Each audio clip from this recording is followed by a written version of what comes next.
Alrighty, welcome. Thank you for joining me today for another Wellness Wednesday here at Mayo Employees Federal Credit Union. Today we're going to be going through decoding scams, psychology, and prevention. Scammers do not discriminate. They don't care about your age, race, gender identity, profession, or education. They care about how much information they can learn about you and how they can use that information to target you and bring in that next payday. And no one is immune, not even me. I'm Stephanie McCraffick. I've worked in the financial industry for over 20 years. I've been in the anti-fraud profession for over 12 years. I'm a certified fraud examiner and the enterprise risk management specialist here at the credit union, and I was targeted in an attack. It was early in the morning at a previous employer. It was about 6 o'clock a.m. We were going through a huge fraud surge at that time. And every day was pretty busy, no lunches, no breaks, getting out at 7 p.m., just really crazy. And I will never forget, I walked in, got set up, hadn't even had my coffee yet, opened my computer, and had an email from my manager that said, "Why didn't you tell me about this customer?" I panicked and was like, "Oh, what did I do?" I opened it, clicked it, and then I got a pop-up that said this was a test. I was so embarrassed. I was a certified fraud examiner. I did this every day. I was on the team that designed the test, and it still got me. I was lucky. Mine didn't come with a huge cost attached to it. My lesson, I was able to adjust and learn what my triggers are and where my gaps are, and it didn't cost me. But that's not the case for all of us. So we're going to take a look today at that anyone can be scammed. And there's a perfect scam out there for each and every one of us. Throughout my career, I have seen people of all levels of organizations, from chief information security officers to cybersecurity specialists, doctors, nurses, fraud analysts, all have been victimized and targeted in attacks. No one's immune. So we're going to cover the psychology behind these scams, why they work, and why we can become a victim, how they work, looking at the signs of a scam and how we can recognize them, a few of the current scams that are happening with some real life examples, and some tools that can help us. So first I want to just talk about the facts. So in 2025, 6.2 million reports were submitted to the Consumer Centennial Network FTC data book regarding scams and theft. So the top three were identity theft, imposter, and then debt collectors.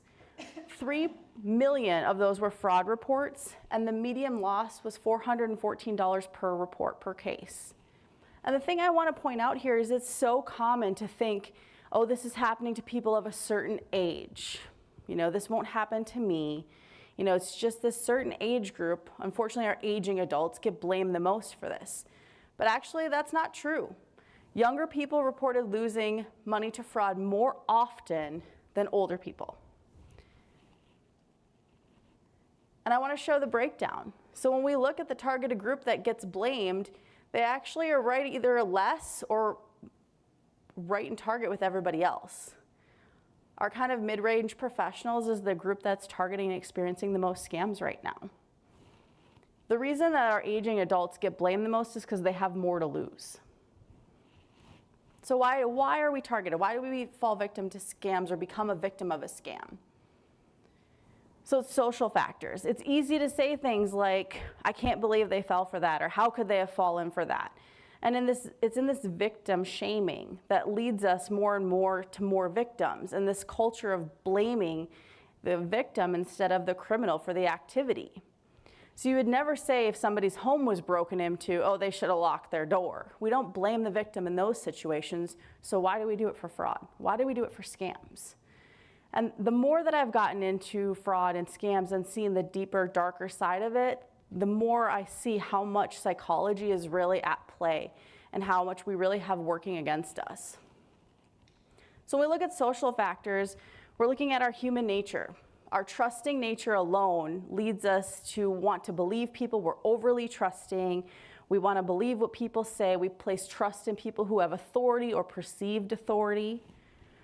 We thrive on human connection. It's part of being a human being, is we want to be together. We want to be in a community and connection. So social isolation is a factor that can lead us into scam situations. And then peer pressure or perceived peer pressure. Generally, we want to be liked and follow the lead of our community, our friends, and we want others to like us. And so that idea of peer pressure and belonging can lead us into victimization. And then we have our psychological manipulation factors. They use sophisticated techniques to really make it difficult for us to be able to spot these scams and identify them. We're looking at emotional manipulation and influence using anger, fear, love, greed, emotions that are highly activated and triggered to influence us. We have our cognitive biases. So mental shortcuts that lead us to make automatic and sometimes poor decisions, such as believing authority figures or assuming truth just because it seems familiar. Then we have like overconfidence or optimism bias, believing that it can't happen to us. These are all things that play into, and then we have sheer impulsivity. I really don't know why I keep this word up here because it's so hard to say, but just being impulsive. We act without really thinking things through. And then we have our situational factors. Financial stressors, being in a hard situation financially, which a lot more people are finding themselves in with the economy right now and how things are. The idea of having a quick solution or an easy solution or maybe somebody who can help you where others haven't is an easy spot for scammers to play on. The walk of life you're in, whether you're a young adult figuring out life for the first time by themselves, a teenager trying to fit in, you're taking care of children or aging parents, or aging ourselves, you just got married or divorced or lost a loved one. All of these situations can play into how scammers approach us. And then we have time and pressure, using urgency, stressors, the time and pressure created to make us act without thinking and make us move things forward. And then we just have lack of knowledge and know-how. If you're not aware of the current scams and trends and things that are happening, it's not easy to spot the red flags. You may not just know or we're aware that's a thing. All right, come on. Technical difficulties, bear with me. Okay. All right, so when we look at the psychology behind the scam, we're gonna go through, there's about 7 different areas that I wanna look at when we talk about what makes us vulnerable. So the first is we're talking about our cognitive biases. Like I mentioned, these are patterns of behavior that deviate from our normal recognition, and they affect our judgment and our decisions. One of these big ones is optimism bias. So Talia Sherritt, who's a neuroscientist, says 80% of people's brains believe that they are less likely than their peers to experience negative events and more likely to experience positive events. So this is like that feeling like it won't happen to me or it can't happen to me. So unless you're like me and you deal with fraud all the time and you go around thinking about fraud all the time, like I will go to a wedding and I'll see that like gift card box they set out where you put your money in your little gift. I will sit there and stare at that and be like, who's taking care of it? Who's watching it? What's gonna happen to it? It could get stolen. Most people don't think this way. They're not constantly thinking about, and they can't constantly be thinking about the worst case scenario. So I know that a lot of you right now, when it comes to scams, we're kind of the same way. You don't automatically go, oh, this might be a scam. And I bet right now some of you said, oh, I would think that. I would spot if it was a scam. So let's do a little experiment. So when we talk about looking at ourselves in relationship to the rest of the population, I'm going to give you a list of characteristics, and I want you to think about for each of these abilities, where do you stand in relationship to the rest of the population? So are you below average? Do you think like, oh, I'm not as good as everybody else at this? Are you average, like the same as everybody else? Above average? Or elite? So the first one I want you to think about is, let's think about how good you are at getting along with others. Who here would say that you are like the best at getting along with others or above average? Okay? Now I want you to think about that for the rest of these. How about your driving abilities? How interesting you are? How attractive you are? How honest you are? How modest you are? So generally, most of us are gonna put ourselves at just slightly above average. But this is statistically impossible, right? We all cannot just be a little bit better than everybody else. It's not how it works. And because most of us innately have this optimism bias, we believe that we are better off, we're smarter than, that it won't happen to me. And this is what the scammers rely on, and they count on this because it's an automatic process and a way of thinking that just triggers. The next area that is really influential when it comes to these scams is something called an amygdala hijack. So this is your fight, flight, or freeze response. This is when your emotions take over. So your amygdala is the part of your brain that controls your emotional and your behavioral responses. And in the past, when our ancestors had this activated, it was like a lion or a tiger was chasing them. But nowadays, these are triggered by emotions: fear, anxiety, aggression, love, stress. And the scammers play on these emotions. And when the amygdala hijack is happening, the frontal lobes, the logic and reasoning center of our brains, they're unable to override that with a rational response. So when we're telling people, you should have known, how didn't you see this? Well, they couldn't see it because the logic and reasoning wasn't processing, it was blocked. They play on our fear or worry, scarcity, fear of missing out. So this could be fear for your life. It could be fear that you're going to miss out on something, fear of upsetting someone or disappointing someone, worried you're going to miss out on a deal. All of these types of fears and actions play into these. So if there's something happening, stop yourself and think, what is the emotion that's triggering this response? What am I doing right now? What emotion am I running on? Speed, distraction, just being busy. So information is coming at us now at the speed of light. We want instant gratification, here, now. Everything's moving fast. And the scammers play into this. They really play on that sense of urgency, getting things done now, like putting traps in our day-to-day where we're already busy. If you really think of that phrase, can you get this done for me quick now? They're trying to play on those kind of like, let's go, let's move, let's move. Being helpful, reciprocity. We all want to be helpful. We want to help our communities, our friends, our families, our coworkers. It's just in our nature to want to be helpful and to be a courteous citizen. The idea of reciprocity is you give someone something and like it's just, or you get something from someone and it's just in our nature to want to give in return. You feel that like, oh, that was so kind, I want to do something for them.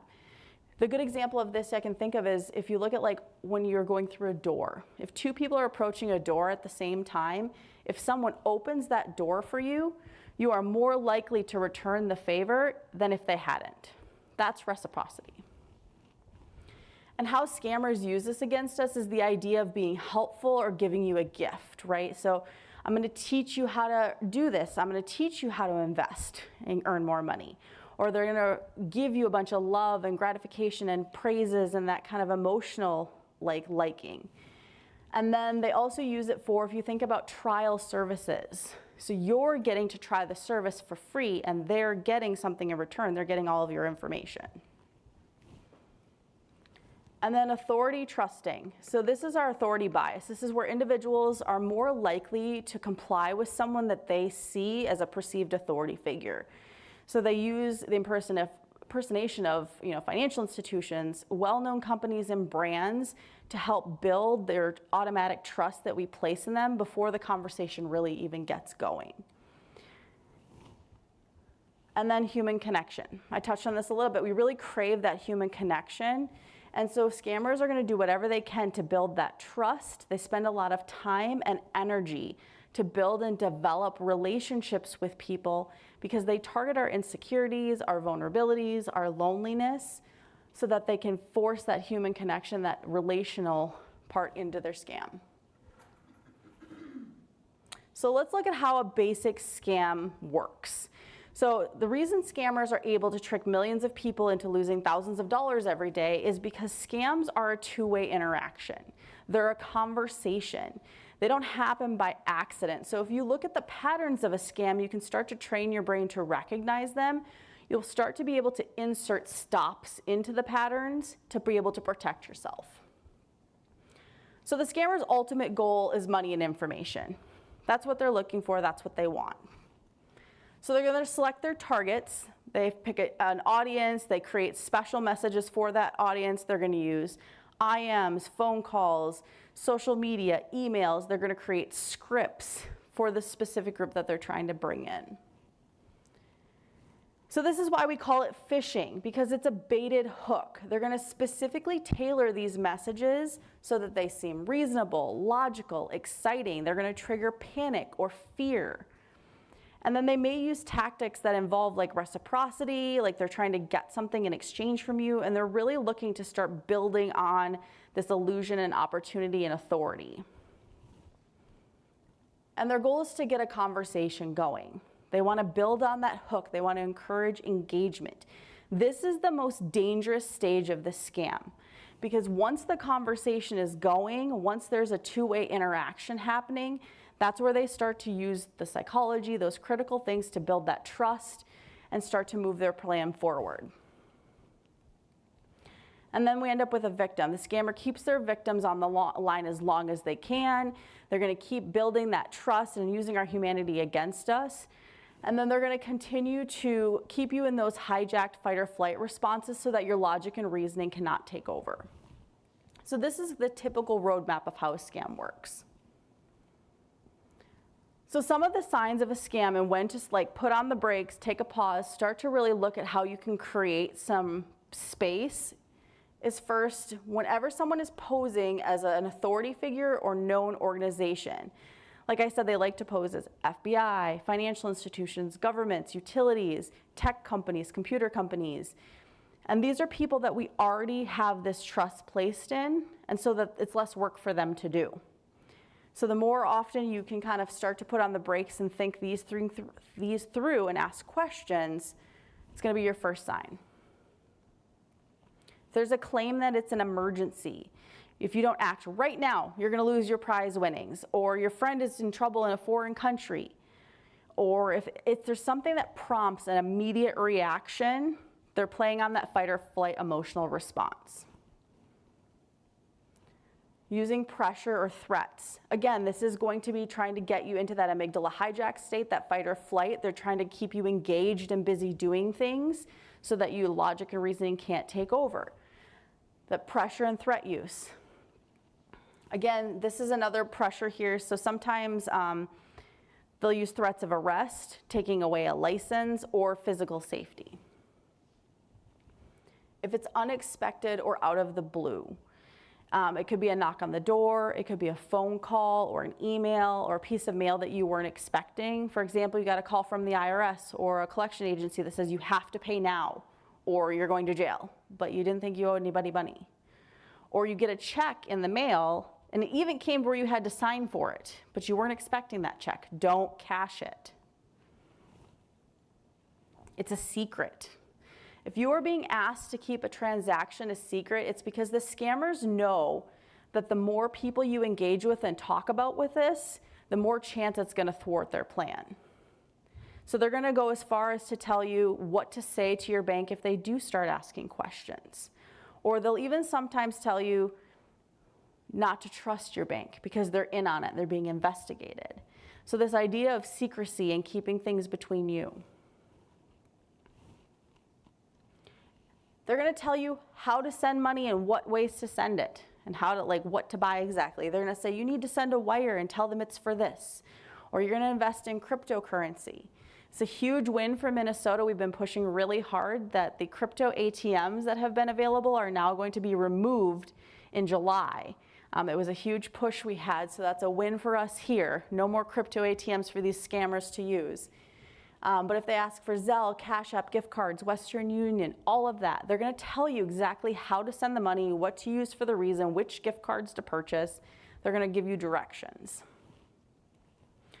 If they're asking you for sensitive or private information, so if they're saying, like, I need you to validate that you are who you say you are, I'm going to send you a code and I need you to give me that code. I need you to log into your online banking so we can authenticate you. I need your account number so that I can pay you back. Anytime they're asking for sensitive or private information. And then if it seems too good to be true, this one you probably have heard over and over again over years and years and years, but it's really trusting that intuition. So intuition isn't magic. It's actually built on seen patterns of recognition. Our brain can see things and recognize things that we're not conscious that it is. So if it seems too good to be true, trust that. And then it is reasonable if there's reasonable justification for every question or challenge you ask them. So we're all getting better at this, right? We're seeing the signs, we're seeing some of these red flags, we're challenging them. We're saying, well, what about this? Prove who you are. And they always have an answer. They're always ready and willing to provide you an answer. And everything seems logical and reasonable. So continue to trust that intuition. So I just really liked this graphic. I think it just points out well kind of the scams that are happening. So with the imposter scams, there's a lot of them out there. Like I said, FBI, police, bank, tech, romance. And really the reasons they're having you move your money is your account's been hacked. You owe back taxes. There's a warrant for your arrest. Transfer funds for safekeeping. They found pornographic material on your computer, so we need to keep your money safe and move it out. Send money to help them. And they're urging you to move your money out of your financial accounts in some capacity. So let's talk through some of the trending scams and real victims here. So we're going to talk through imposters or phishing scams, gift card scams, online shopping and marketplace, friendly fraud or romance scams, and investment scams. So when we talk about imposter scams, they're taking advantage of technology, people, and organizations that we're most familiar with. So how these ones work is they're going to send out mass messages to a bunch of people, and they're all going to look very legitimate. And these messages have nothing to do with the organization that they're impersonating. They go on the dark web, they buy a list that just says, okay, I'm going to target the 507 area code. So they're going to go buy a list of 507 phone numbers. They don't care if you bank there or not. Okay, and then they're going to send out massive messages to all those people. And sometimes they're going to mock real things. They're going to steal logos and use those. They're going to steal brand colors. They're going to make phone numbers that spoof, which means to mimic, and it looks exactly like your real institution's phone number, but it's not. I mean, if you called the number back, you're going to get the real place, but it looks like it's coming from the real place. So they send these all out to target their victims and move their scam forward. It could be a call, a text, a direct message, an email. They could claim to be a family member, financial institution, IRS, FBI, police, cell phone, cable provider, utility, Microsoft, Norton, Tech, Amazon, and Home Depot. They focus on these people because these have that authority bias for them. It gives that kind of, oh, I know you, I recognize you, you're familiar. A lot of times these are going to be like focusing on order issues and delays, billing concerns, your account being locked, or you need a refund, or there's a fraudulent charge happening of some kind. Sometimes with the utility companies, they're going to threaten to turn off heat during colder months if you don't get payment.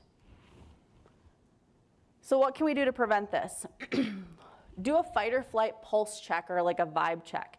When you have a communication come in, like take stock of your emotions. Like, how am I feeling? What am I reacting to right now? Take that pause. Ignore messages that are unsolicited or unexpected. Just ignore it. Don't click or call anything in the message. No matter what kind of communication comes through, use the trusted source. Go directly to the website, call that phone number, the app, your number on the back of your card. Go directly to the source. And validate by a source through another channel. Like I said, go to the app, go to the website, go directly and validate information through another method. Call back the number from the legitimate source. Don't download apps or go to websites in communication. Never give out the security code. That's a huge thing we're seeing right now, is where you'll get a message to verify who you are. And you have to give me that code to get back in. Well, what that code's giving is actually access to get into accounts. Whether it's your email, your online banking, those are your two-factor codes to get into things. And then don't send out money. Don't give gift cards, wires, person-to-person transfer services. Just don't send out money to people that way when there is a request coming in. And then don't rely on caller ID. Like I said, things can be spoofed now and mimicked very easily. And so that caller ID is not always a true representation of who's coming in. So here's some real examples. These are all scam text messages that have come through. So you can see they use our real logo. You can see the links here are even close. They use part of our name. So if you're not looking closely, it can be misleading. But like, again, don't click these links. Same here from Mayo employees. So they try to look really legitimate. You've got all of these are like, oh, there's an alert, there's a transaction, there's fraud, kind of that urgency. Here's some voicemails. These two are like, again, call this number back. This one made me laugh because it was like, I'm calling to give you a 40% discount on your, internet bill. And I was like, okay, I don't know any internet service that's giving a 40% discount. That would be amazing, but that's not happening. It was cable service, yeah. It was like, that's not happening. So again, too good to be true, right? And then the email, Amazon Prime buyer, you know, we've changed your subscription, you're gonna be charged, and a huge charge. Again, panic, fight or flight. Can I ask a question? Absolutely, I love questions. There was this guy coming around the neighborhood Monday through Friday during business hours, and I noticed I used to work in psychiatry, so I'm used to, I'm always like, right. So he was on foot, so he was supposedly an exterminator. There was no truck. His shirt, he had no identification of like a shirt, logo of his business or his name tag. And he didn't even have flyers he was handing out. And I live alone and I have a very large, aggressive, huge dog. And so he knocked even though I had a thing that said no solicitors. Mm-hmm. So I didn't open my door till he was all the way in the street, so he couldn't get in. And I made sure when I opened the door, my ginormous, barking, super aggressive dog was like making eye contact with him. Yeah. And I said, what do you want? Really rude? And he goes, oh, never mind. I really felt like he was casing the neighborhood of who is old and vulnerable and lives in what house. And I didn't know what to do. Should I have called the non-emergency number? Yeah. Because my gut was not okay with that. I was okay with my ginormous aggressive Right. dog, but not my little lady neighbors that are next to me, like 5 in a row. Yeah, so the question is really there was an individual that was kind of coming through the neighborhood posing as an exterminator. There wasn't a truck, they were on foot. They didn't have any like real authentic looking outfits. There was no flyer. And then when they were addressed from far away, they were never mind. So the question is, should they have called the police? Like, what do they do? Because there's concern about like other people in the neighborhood, safety, elderly, things like that. I would say if you ever have that concern, definitely call. I would also say that is also a common, so they could be casing the neighborhood, like you said. They could definitely be casing the neighborhood.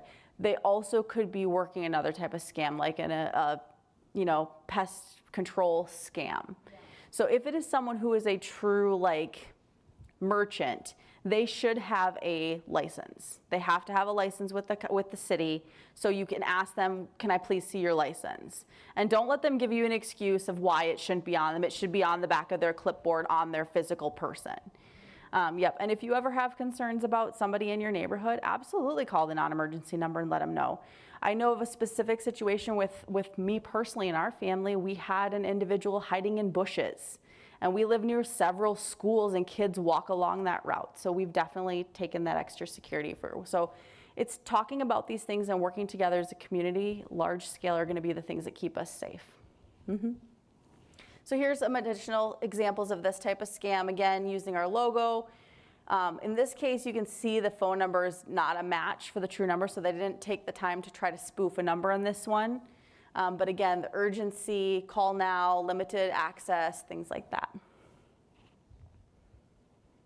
So the next scam we're going to talk through is the online shopping and marketplace scams. So this is where you've got fake websites, social media ads, online marketplaces and shopping. They're going to offer rare deals, rare items. Craigslist, Facebook Marketplace, and other sites are really easy to use, and there's a lot of goods and services out there that draw a lot of buyers, but it also draws a lot of scammers. So some of the scam variations to watch for are first, fake payments. So this is where the buyer is going to tell you that they want to buy something from you that you have for sale, and when it comes down to making a payment, they're often going to use those person-to-person payment services, Cash App, Venmo, Zelle, and then they're going to claim that they sent you a payment. and they'll send you an email or a screenshot of like proof that they sent this payment. And then when you say you didn't get it, they're like, you're lying to me, and they start kind of attacking you about how you need to send that money back. The next is a business account required. So this is the same type of thing above. You're buying and selling online. You find somebody who's going to buy something from you. This is the biggest issue with Zelle right now. It can happen with the other ones, but we see it the most with Zelle, where they'll say, okay, well, give me your email address, I'll send you the money. And then they say they sent it. Did you get something from Zelle? Like, what's going on? You go and check your email, and there's an email from Zelle that says like, oh, you need to prove you're a business and set up a business account. You need to send money back. Okay, again, this is not how Zelle works. We do not set up a business account to use the back and forth. So be aware of those fake emails. And then there's fake check overpayment. These ones typically come, we see it a lot with furniture or larger items, but it can happen with anything, is they're gonna send you overpayment, usually by check, and say, okay, I sent you extra money to pay my mover, or to pay for the dog courier that's gonna pick up and transport this dog. You just send the money on to them. When you deposit these checks into your account, based on your relationship with your financial institution, you may be given credit for that full check, but the money's not actually there yet. The relationship with your bank is giving you funds available to use, but it takes time for that check to fully process. So you send out that money, and then a day to a week later, that check comes back as bad, and you're left holding the boat for the entire amount of that check and all the money that's gone, and your item at this point. Another question. I sell tons on Facebook Marketplace, and I always write cash only, and I only do porch pickups, and I've never been scammed, and they put the money under my porch carpet thingy, but my dog is always there. Yeah. Do you know? Yep. And I haven't been scammed yet, but I'm sure I will. Yeah, so I always encourage people, if you are doing, so the comment is about selling a lot on Facebook Marketplace, and they do cash only, which 100% I would highly recommend cash only, and then porch pickup, and kind of keeping that distance. I sell stuff sometimes too, and I live out in the country, so I don't really want people coming to my house because I feel like I have to, they'll remember. Yes. So I usually either meet them somewhere or we'll even drop it off to them. Like I've done the buy nothing, like giving stuff away, like if I want to get rid of, I'll drop it off. But my friend was telling me that in Redwing, there's a designated spot to meet people, and it's in front of like the legal building in Redwing. So I wonder if that's Yeah, so the other comment is that they live out further, they don't feel comfortable people coming to them. 100% totally get that. That's a safety concern. So the important thing is to make sure that whatever you feel is safest, so they will go to them or meet them in a public places. And some cities are now creating public meetups places that you can use, like in front of the police building or in front of a fire station, things like that. Absolutely. And then the last one for this group is our fake verification codes. So this one is when you're gonna meet someone online and they're gonna tell you, oh, maybe it's not my last one, but they're gonna tell you here that they know that there's been a lot of scams online and selling stuff, so they wanna make sure that you're a real person. So they're gonna send you a code to validate that you are a real authentic person.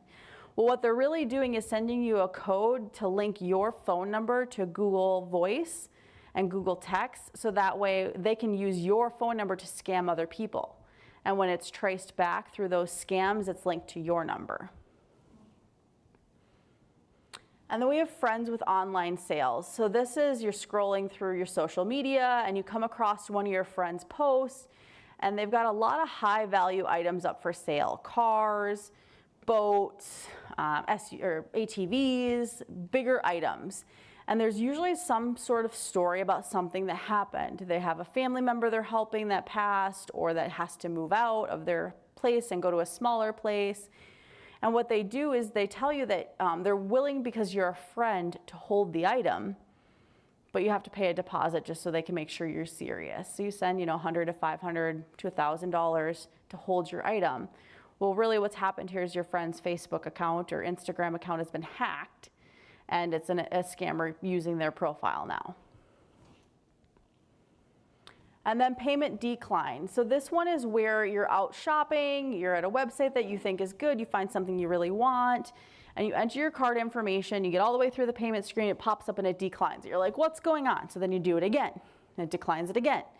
And then the next thing you know, you have several credit cards that have lots of fraudulent charges on them. So these sites are specifically designed to collect your payment information and keep declining you. So in these situations, if you do have this happen, first thing you should do is go check your bank statement. And then we have our technology support pop-up scams. Screen goes dark, an alert comes up with a phone number that says to call. Sometimes it's gonna like make a lot of noise at you and sounds and lock you out of your computer. They're gonna tell you to call tech support because there was a virus or malware on your computer has been detected. A lot of times it will lead in then to saying they found pornography on your computer. And so these are all things that trigger, and this type of malware can come through anything. It can be images, ads, pop-ups, websites, social media ads. Like, it can come from anywhere. And they tend to trigger that fight or flight response, that panic and alarm, because there's a lot of noise and things going on and you're like, oh, what's happening? So watch for that. And they will impersonate a lot of different people: Apple, Microsoft, the FBI, the FTC, your financial institution.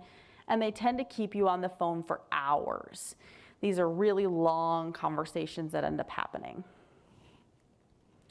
So what can we do? How do we prevent ourselves with these types of scams? So familiarize yourself with services before using them. If the first time you're using Cash App is to pay somebody for something you're selling online, that is not the time to do it for the first time. Make sure you're aware of how to use them before you need to use them. Contact vendors directly if you have issues. If you're having an issue with a payment, with something like that, make sure you're using the legitimate phone number to contact them directly.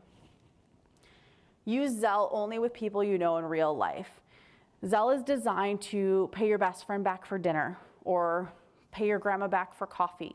They're not used to be sending to people that you don't know. It's meant to be a person-to-person, personal relationship type of payment. Valid businesses are going to accept multiple payment types. There's a lot of businesses out there that you'll see sometimes they'll say Zelle only, Venmo only. Businesses should be offering the ability to pay several ways. And if they don't, you should be questioning their customer service and their customer protection. A lot of these person-to-person payment sites don't offer any consumer protection. So once the money is gone, it's gone. If your product is not up to snuff, it's not the way you expected it to be, there's nothing for you to do about it. So really question that, do you really want to be giving your business to that business?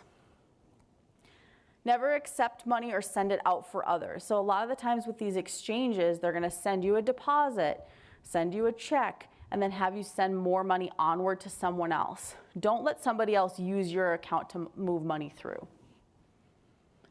Never give out codes or online banking access. Those codes that come to you are used to validate you and stuff you're trying to do. They're not being used to, tell somebody else who you are. They're used in the system when you're trying to access it. We have a question online. Yeah, someone's asking, how do you protect from home title theft? Home title theft. This is a tricky one. It's come up a few times. It's a very specific question. If that person wants to actually send you their contact information, I will send the exact information we have on it. I don't have it in my brain, but there are very specific steps that you do need to take to protect yourself from home title theft. It has been something that's been increasingly come up and common and happening. And so there are steps I can send out to anybody who wants it that has been given by a few different organizations. So sorry I don't have that one right in my brain, but I will get that information if you send me your contact information. All right, so going back to the next steps here to be aware of is be aware of special deals, extremely low prices. So one of the other things I didn't mention is when we're online shopping, sometimes people will put up gift cards and they'll be like, there's a deal for this, or I'm gonna give you, $50 gift card for $10 cash. So watch out for deals and specials. They're probably too good to be true. Contact friends outside of social media accounts. So if you see a friend that has a post up for something for sale, contact them outside of that social media to see if it's legitimate before taking action, and probably to tell them that their account's been hacked if they don't already know. Don't attempt a second card if the payment fails. Never call the number that comes up on the screen when you have a pop-up. And this is the other big one. So if you do end up in one of these tech pop-up situations, you're gonna wanna make sure that you press escape and hold the power button down for 20 seconds. That's gonna completely turn things off, and then restart the computer. If it comes up again, then you're gonna need to take it to an IT professional to make sure that they can completely get that off your screen. Because then there's like malware going in there and they need to do a good malware scan. So here's some real examples. So here's an example of that Zelle email that says you need to create a business account. This one's an example of a friend posting a bunch of items for sale because their poor uncle has to move into a nursing home. So now they have all of these different items for sale, but you know, you have to give a deposit to make sure that they know you're serious. And this is directly from Microsoft's page themselves. The link's here if you want to check it out, but this is right from Microsoft telling about the pop-up scams. And they will say that they will never include a phone number in a message from Microsoft. With a pop-up, they will never have a phone number from true Microsoft pop-ups. And you can see down here what the pop-up looks like. It says, you know, call here for Microsoft support. So just an example of these. All right, so the next scam we're going to talk about is these are the gift card or voucher scams. So gift cards are often used in a variety of scams because once that card information is provided, the funds are immediately removed. They're gone. And it's really difficult, if not impossible, to get that money back and to trace them. And I say voucher because we're hearing now a lot of times in these scams, especially when it starts as a text message or a phone call, that they're calling it a voucher. I need you to go get a voucher to put your money on to secure it. Or I need you to get a voucher to pay me back, when really it's a gift card. So the types of scams and how they work. So we have our in-person scam, our third-party purchase scams, where the scammers are gonna go in person to the store. They're gonna collect the card numbers and the pins off the actual cards. And then they're gonna reseal them, retape them, and then steal the loaded balance when they're done. We have our retail and our online store cards. So scammers are gonna use bots to test millions of combinations of card numbers and pins on the merchant's sites. And once they get a hit with a balance, they're either gonna steal that balance or they're gonna keep that information and then sell it on the dark web for a profit. We have our discount or fake gift cards out on social media, TikTok, Facebook, Craigslist, Instagram, all of these. They're gonna claim, like I said, they're selling a gift card for $50, but it's got $300 on it. You go ahead and pay them with cash or Venmo or Zelle, all of these P2P payment services where you send the money and there's no way to recover it once it's gone, and your gift card is empty. And now you have no way to recover those funds. We have gift cards for payment. So again, with that computer takeover scam, imposter scams, they're gonna ask you to get a gift card to complete a payment or to protect your funds. And then we have our business email compromise. This is a type of social engineering attack that involves falsifying email messages or text to appear that they're coming from a trusted source. And the goal here is to get you to take action to go buy a gift card for them for like an important client or somebody that they're helping, charity. It's usually a relational, so they'll be impersonating somebody that you know and say, oh, I need you to go help me, I'm in a meeting. The same tactics here with this one. So some of the prevention tips are avoid buying from high targeted retailers, Target, CVS, Best Buy, Walgreens. These are very popular stores. We all love them, we use them. That's why they're targeted, because the scammers know we love and use them. If you're try to buy from financial institutions when possible, or if you're gonna do it in the store, go to a merchant that has their stock locked up. If they don't have the stock locked up, try to reach to ones in the back in really heavily trafficked areas. Check the, make sure you get a receipt when you're to verify the purchase. If your gift card is lost or stolen, that receipt can be huge. If you have a scam situation, it's not gonna help you, but the lost and stolen part's really important. Check your balances often and use them up quickly. How many people are guilty of leaving a gift card in their wallet for like a year and forgetting about it 100 times, right? So make sure you use those balances up quickly. Report fraud and scams immediately to merchants. Validate the URLs for online purchases. So when you're purchasing a gift card online, make sure you're checking the URL. Is it HTTPS for secure? Is there anything else different about the link? So make sure you're validating that URL. Never buy gift cards online. I don't care how good of a deal it is from somebody else. If they're selling a gift card online, just steer clear. Save yourself the headache. Compromised credentials. If you have a situation where any of your information is compromised through an exchange, phone number, email, account number, make sure you contact your financial institution immediately. Use gift cards only at the issuing store. So Apple cards are used at Apple. Home Depot are used at Home Depot. We're not going to use a Home Depot gift card to pay Minnesota Public Utilities, Rochester Public Utilities, right? So make sure the store is where this card is used at. And then gift cards are really intended to be gifts. Use them as gifts. All right, so some of our warning signs here for tampering. If you're buying a card in the store, some of the things to look for is an exposed PIN number. How the sticker looks. Is it peeling? Is it altered? Does it look like it's been replaced?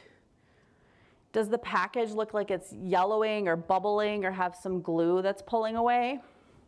And compare packaging across each other. Look at them from side to side. So we have some examples here. You can kind of see these ones, the stickers have been tampered with because they're different. This one had a label placed over top of it. And here you can see the numbers don't match. And this one, we've got some glue peeled up and some discoloration, some bubbling in these. This is discoloration, this one's bubbling.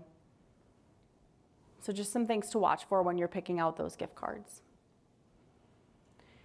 Some of the things that are unique with gift cards is they give verbal instructions that can be signals that it's a scam. So if you're asked to give out that card number and PIN, it's your first and biggest red flag. Never give that information out because then the money is gone. They're going to ask you for payment to avoid services being dropped or going to jail. They're going to keep you on the phone. They're going to tell you which specific stores to go buy from. And then if they give you a store that's not local to your area, they'll keep offering suggestions. And then they'll tell you which cards to buy. And then they're going to tell you to protect your money, put it on a gift card. And they're going to offer to check your balances. Beware of any type of third-party website that offers to check balances for you when it's not associated with the gift card. And then you need to pay an activation fee for a gift card. There are plenty of gift card options out there that do not require any kind of activation fee, so just be aware of anyone telling you that you need to pay an activation fee. All right, so we're gonna move into our next scam here, which is the situationship-friendly investment or romance scams. So these have evolved quite a bit. They used to just be like romance scams, but they have changed and evolved. These ones can be a friend, a romance, an investment advisor, just a trusted social media influencer that they are masters of psychology and manipulation, and they're going to change their story to whatever they think is going to fit the situation. Their real goal is to establish a relationship of any kind and build on that relationship long term. These are not quick hit scams. These are long haul scams. They invest a lot of time and energy into these scams. They're going to do a lot of mirroring. They're going to like a lot of the same things that you like. They're going to have a lot of the same interests. You're going to have a lot of similarities in your lives. When it comes time that you want to meet this person, they're going to come up with some reason they can't meet you. You know, they work on an oil rig, they are traveling overseas, or if you do plan something, there's going to be an emergency of some kind that comes up so they can't meet. They might even go as far as to ask you to buy them a plane ticket. At the end of the day, they're going to be some sort of ask for money, whether it's to borrow money, to help you invest money, for you to hold money or move money for.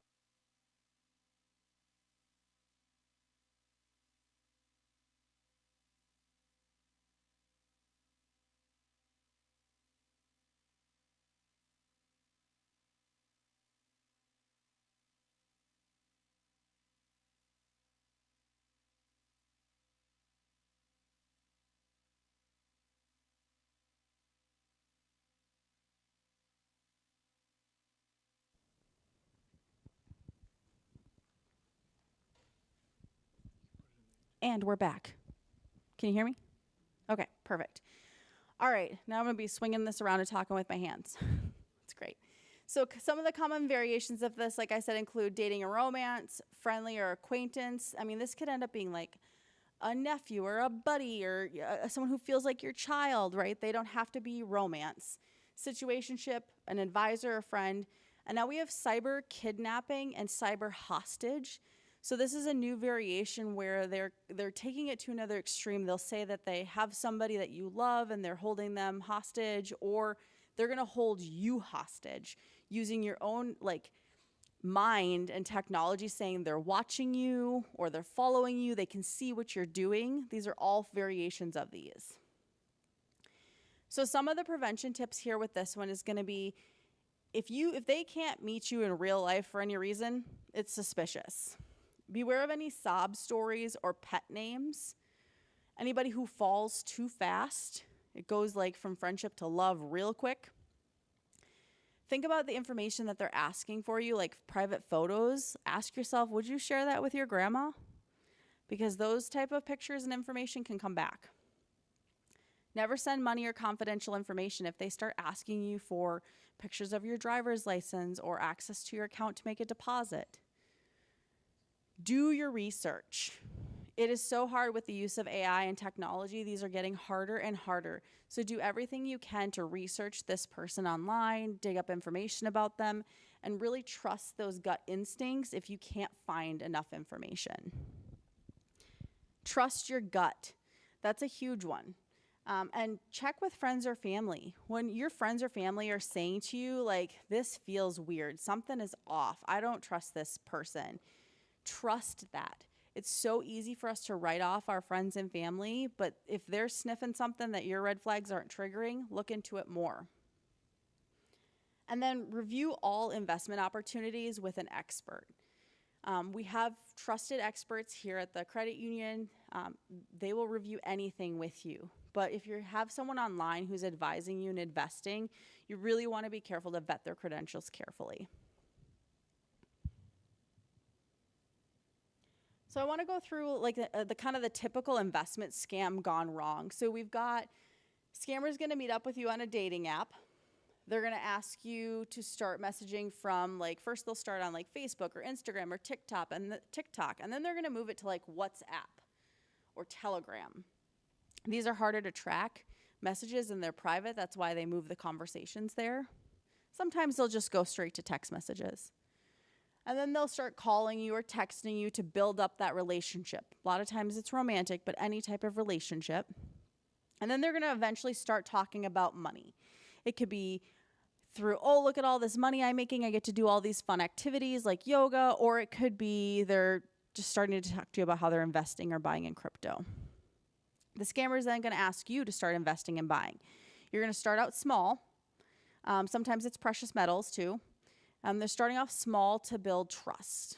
So put $100 in. I'll show you what to do with it. You can make some money, then I'll let you take it back out. And then once you take that money out, you're like, oh, this works. Okay. And then they're going to keep having you invest larger money as you make money. And then eventually, when your money runs out, you can't get it back out, and the money disappears, and your losses start growing, and there's no way to get it back. So this is something we've seen increasingly over the last few years as one of the top growing crimes. So in 2024, I didn't get the 2025 numbers yet, but in 2024, $6.5 billion were lost with investments for this, and $9.3 billion to crypto alone. And then the $672,000 were lost in romance scams alone. So what are the warning signs? So this is a real life example that I actually experienced. My family had just gotten a puppy. And so I had really wanted to connect with our puppy's siblings online. And so I was like, hey, if anybody wants to connect our puppies, let me know. Well, what the scammer saw, based on my very tightly locked down social media profile, was, oh, look, it's a single mom who has a puppy. Let's see what I can do.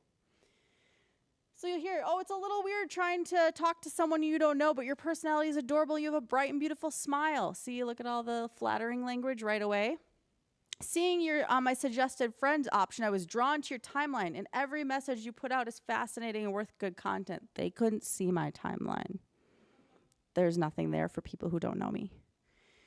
I would love to add you here so we could talk and get to know ourselves, but I've tried sending you a friend request. It seems like it's not going through. Kindly send me a friend request because I have things locked down. He can't get to me. God bless you and your family. So see the love, the emotion, the love bombing, the connection he's trying to create because he thinks there's a vulnerability he can exploit. This is what the progression starts like. So watch for promises to meet in person that never come to fruition, language and message content, progression of the relationship, attempts to isolate you from friends and family, and requests for sensitive photos and information. I keep this one up here even though it's from 2022 because so many of these are still used so much. These are the top things that scammers like to lie about. So it's I or someone close to me sick, hurt, or in jail. I can show you how to invest. I'm in the military far away. I need help with an important delivery. We've never met online, but let's talk marriage. Or we've never met, but let's talk marriage. I've come into some money or gold. I'm on an oil rig or ship, and you can trust me with your private pictures. Still being used, all of these.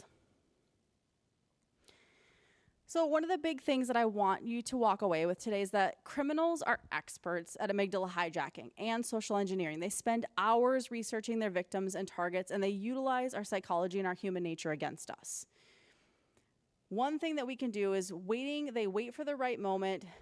There's always that perfect time, that perfect gap in our lives where our guardrails are down, okay? So the best thing you can do to protect yourself and your money is stop and take time to verify. Give yourself time. When that amygdala hijack fight or flight response takes over, it's automatic, but it doesn't mean that there's nothing you can do about it. When you feel that response, because it doesn't just happen with scams, right? Our fight or flight response happens all the time. So when you feel that response happen, maybe someone cut you off in traffic. This is a great place to practice it. That's your fight or flight response when that triggers. What do you do? What does your body do? How does it feel? By starting to recognize those triggers in our everyday lives, we can recognize those when they come up in these moments of scams, when that fight or flight is activated. Then you can start putting intentional disruptions like I'm gonna go for a walk. I'm gonna take deep, intentional breaths. I'm gonna step away from this and give myself space to protect myself. Challenge things. Could this be fake? It is okay to validate, reject, refuse, or ignore requests. Like I said, with the increase in technology and AI, this stuff is getting harder and harder to detect. So question, validate our communications. This needs to be part of our new normal for every day in our natural response. Protect yourself. If you have something happen, call your bank immediately for support and report it to the FTC and IC3. The more we all continue to report these, the more we can work together to stop them. Educate yourself. Keeping yourself in the know of what the trends are, what fraud could look like, talk about it among your friends and family. Have it be part of your dinner conversations or your drink conversations. I know it sounds silly, but the more we talk about it together, the better we can protect each other and see what our own triggers are and help each other identify triggers. So what does your financial institution have to help support you when it comes to scams? So some of the tools that you have to look at that you have are your suspected fraud alerts. These are going to be alerts that come for your debit or your credit card that are going to verify and validate transactions. If you do not know how these work with your financial institution, ask questions so you know what you should expect to see and what is normal. So that way, if something out of the ordinary comes up, you're like, oh wait, this isn't how this normally goes. Transaction alerts. What kind of alerts do they have available to be able to let you kind of keep tabs on what's happening with your accounts? We have balances. You can set thresholds. You can look at check, ACH, or external account transfer clearing. There's general security alerts. My favorite one is an alert that allows you to see every time someone's logging into your online banking. It's amazing. It's a great tool. Card management that allows you to turn your card on and off. And then what access do you have to view your money? With your online banking access, you have 24/7 access monitoring to look at your accounts. A lot of times I'll have people ask me the question of like, well, is it more secure to just not have access with all the technology and everything happening online? My answer is no, because the access is out there, you just maybe don't have access to it. So if you don't have access to it, there's a chance somebody else could try to gain access to it. So it's better to set it up yourself, secure it, protect it, and monitor it. This is everywhere that you choose to do anything important. Banks, credit unions, investments, health, medical, all of it. How do you review your statements? Do you have online statements or paper statements? It's really important to look at real-time review. With how fast fraud moves now, checking your statements at month end is no longer enough. It really needs to be a daily or weekly check. We have member support over the phone, text, chat, in person for communication channels. And just know that we support all Mayo employees and their families no matter where your financial institution is. We're happy to review any suspicious situation with you. I have one more slide I want to go through here really quick because a lot of times people say, well, I've been a victim of a scam, now what do I do? So I'm going to go through this really quick, but if you have been victimized in a scam and you have not reached out to us for support yet, please do. Shut down your accounts, shut down access to your accounts, money, and confidential information. If they've gotten debit card numbers, account numbers, social security numbers, lock and block stuff. Freeze your credit, call your financial institution, get things blocked so that you can secure everything. Then you're going to block the scammer. No more contact. Block numbers, email addresses, and expect that they're going to continue to try to reach out to you through other means. Report the scam. Like I mentioned, contact your financial institution. Write down all of the documents, the facts, the numbers. Write it all down and report it to your financial institution, your local police, and then ic3.gov. Rebuild your accounts as needed. So work with your financial institution to establish new accounts. Keep freezes on your credit as an additional layer of protection. And then recover emotional and financially. Recognize the impact of being targeted and victimized in a scam is emotional, and there is support that you can have. We have amazing financial planners here at the credit union that can help guide you through the financial recovery process and kind of get life back on track for you. And then build your knowledge to protect yourself against future scams. I cannot stress that part enough. Knowledge is power, and the more we continue to learn and share, the more everybody is better off. Here are some scam resources. So we've got the BBB, the FTC, and the ic3.gov. These are great places to both report and get great information. And then we also have AARP is an amazing resource for everyone. It's not just people of a certain age. They have an amazing fraud watch network that's available with people standing by to talk to you at all times. Do we have any questions? Question from that? A little bit, go ahead.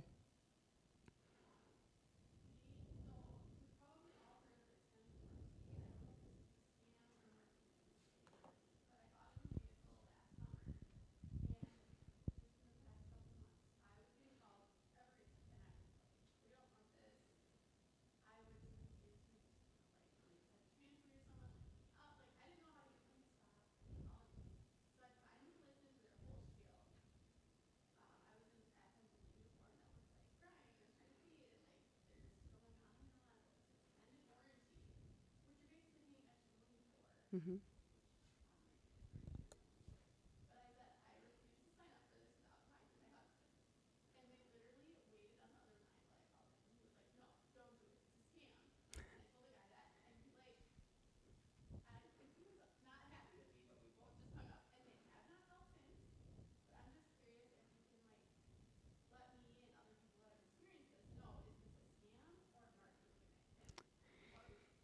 So I'm not sure if everybody could hear that online. So the question was regarding like warranties on vehicles, like extended warranties on vehicles. There was a phone call and some aggressive tactics for sales of this product, keeping them on the line, even after they said they had to check with their spouse. Then they waited on the line while they got the spouse to answer. So these are a lot of times pressure sales tactics. They could also be scams. So there is a lot of crossover between like phishing, marketing, sales, and scams.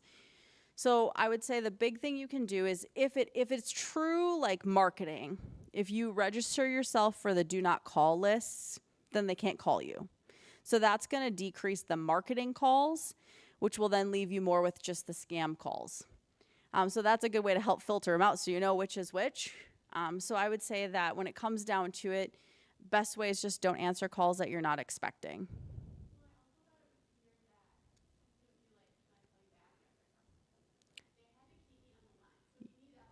Yeah, the huge pressure sale, it can be a huge red flag with like the fact that they're trying to keep you on the line. So, I mean, that one sounds more scammy. It could have been just a really aggressive salesperson, but it definitely sounds more scammy if they're keeping you on that line in that extended time frame. Yeah. I feel like if it was more scam, they'd probably be like, "Oh, you don't need his approval," and kind of talk you out of that. Whereas a salesperson really wants that sale, so they're going to pressure you to ask them the partner. But it could go either way.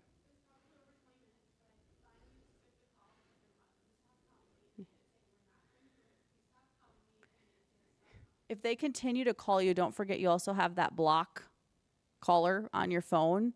That's a great feature to use where you can block phone numbers. If it's a marketing person, then the calls are going to stop. If it's a scammer, they could continue on a different phone number.